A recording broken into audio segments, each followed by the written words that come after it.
To perform this exercise, we are going to use a ball more or less big. This one would be, perhaps, too hard. We would have a bigger foam ball here, but it would be softer, which could work well for us. But we are going to use this third one because I believe it's the easiest to find in any store. You're going to inflate it to a hardness and firmness that feels appropriate for you. And you'll have to test it. To do that, you're going to lie down to perform the exercise and place the ball at the mouth of your stomach, right at the mouth of your stomach, and you lie completely on the ball, with your head to one side. And now, simply, breathe out, expelling the ball into the air and letting the air release. Allowing the ball to enter. Allowing the ball to loosen, relaxing your belly. It may feel uncomfortable, it may be quite uncomfortable, but it's important that you manage to relax your abdomen. Breathe in. Exhale, release, relax. 2 to 3 minutes at the mouth of the stomach. Then you're going to do the same, placing it at the navel and placing it just above the pubic area. With this, we will achieve relaxation of the breath, relaxation of the visceral spasms that can even help with digestion, and also reduce anxiety and the distress associated with breathing difficulties. In this video, I'm going to show you an exercise that, on one hand, involves exploring yourself, your breathing, and your sensations. It's an exercise, in a way, of introspection, of exploring how your breathing works. But at the same time, it will be a great exercise for working with anxiety, for reducing anxiety. I call it playing with depression or playing with dying. I know it may sound a bit intense to play with depression or playing with dying, but I want you to understand it. And for that, I'm going to show you the following diagram. Life, as I've mentioned in other videos about breathing, is composed of polarities, and one of the main polarities that human beings have is breathing, with its two extremes, taking in air and releasing air, inhalation and exhalation, up and down. Inhalation is always related to taking in life, it's the movement toward life, it's the first thing a baby does when they're born. Taking that first breath of air to then be able to cry out. And the last thing a person does is exhale, it's the final sigh, it's related to death, letting oneself go to death. From there, we have to understand that people live within a range between those 2 points.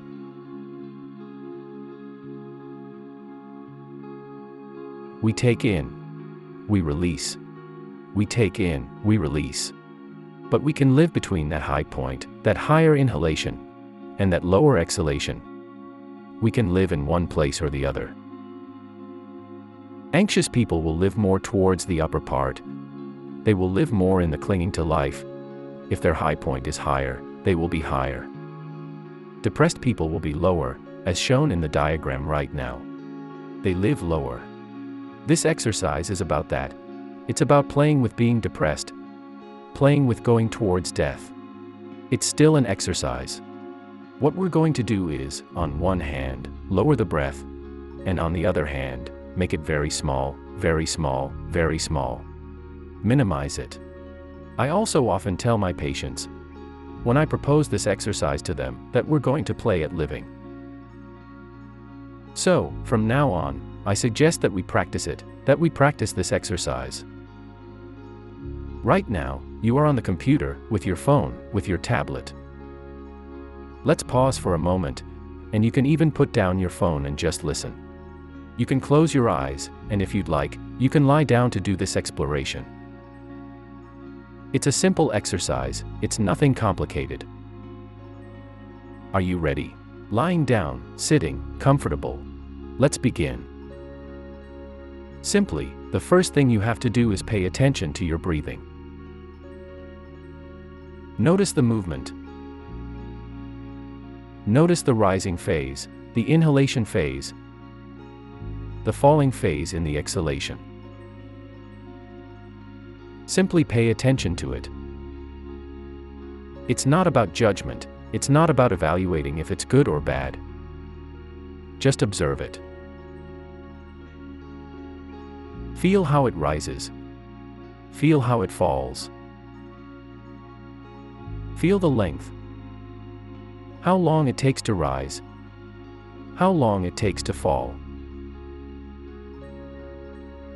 I suggest that you start relaxing, softening your breathing, and give priority to releasing the air.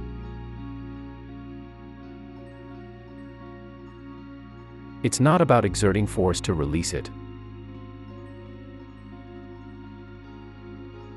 but rather letting it fall. As if you were depressed, exhausted. You surrender, you fall, you abandon yourself. It's a descent, not forcing the exhalation. When you take in air, you take in a little bit. You take in the minimum you can. And then you let it fall again. The inhalation is short, small, and the exhalation falls, leaves you, abandons you. It extends without forcing, but elongating. You take in a small amount and it rises.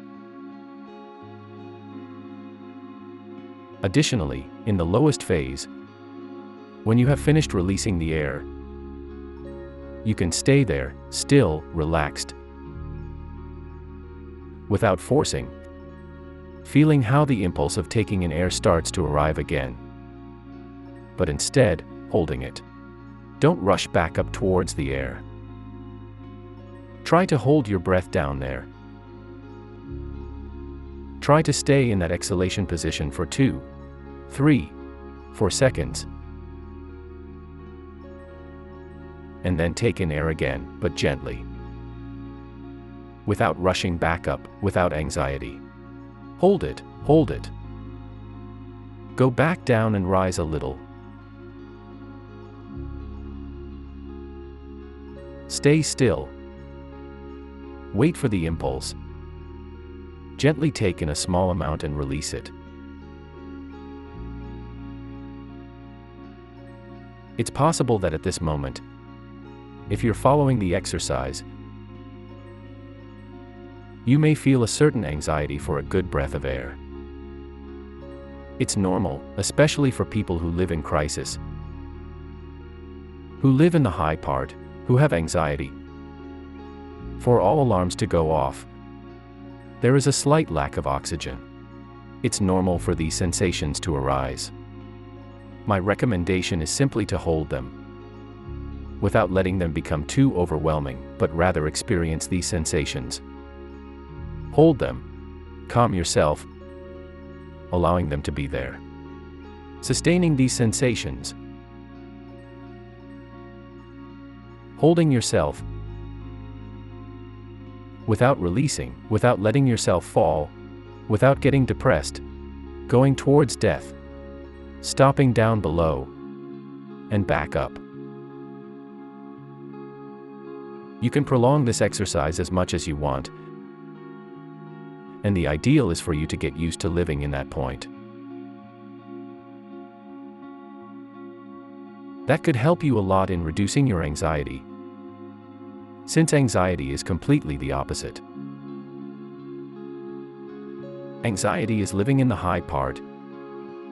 It's living in, I take in a lot and release little. I take in a lot and release little. And now we're practicing the opposite, releasing a lot and taking in a little. If you'd like, now you can gently make a rise, but without rushing.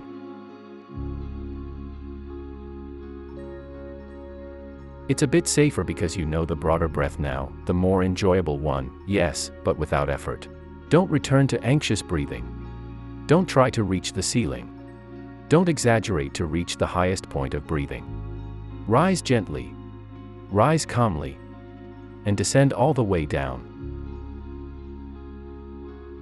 Now you're rising wider, but without running. Without touching the ceiling. And then you descend, using a wider range, but effortlessly. Enjoying that space that you surely feel in your breathing now.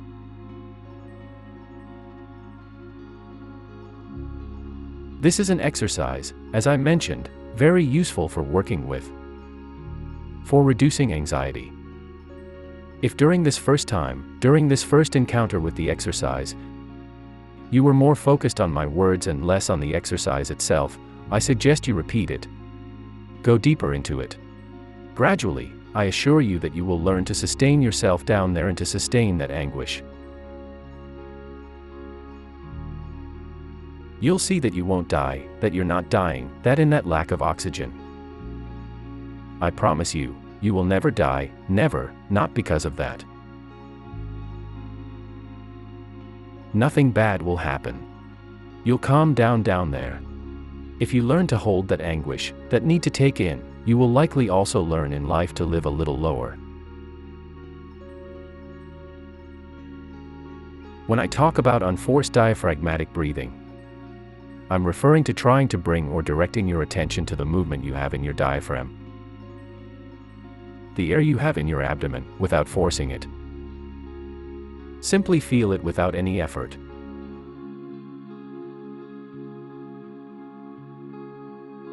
Without any effort, allow the air to reach there. If you can't take in more air, even with those efforts, it's okay. Don't force it. If you were to make an effort right now, you might beautifully expand your belly, and the teacher would be very pleased, but it wouldn't be authentic air. It wouldn't be yours. It wouldn't be a relaxed breath. However, by patiently waiting for that space to arrive, gradually giving it time and patience, creating the space, giving it room. The mere act of being patient with oneself, being patient with the lack of space that may exist in the abdomen, with those tensions in the diaphragm or organs that prevent us from breathing in the abdomen. Being patient with them helps them loosen up. And that's when, without intending or trying, little by little, we start finding more space in the abdomen. Gradually, it fills up more and there's no longer a need for effort. Then it becomes a much more natural diaphragmatic breathing. Much more authentic. Much more yours.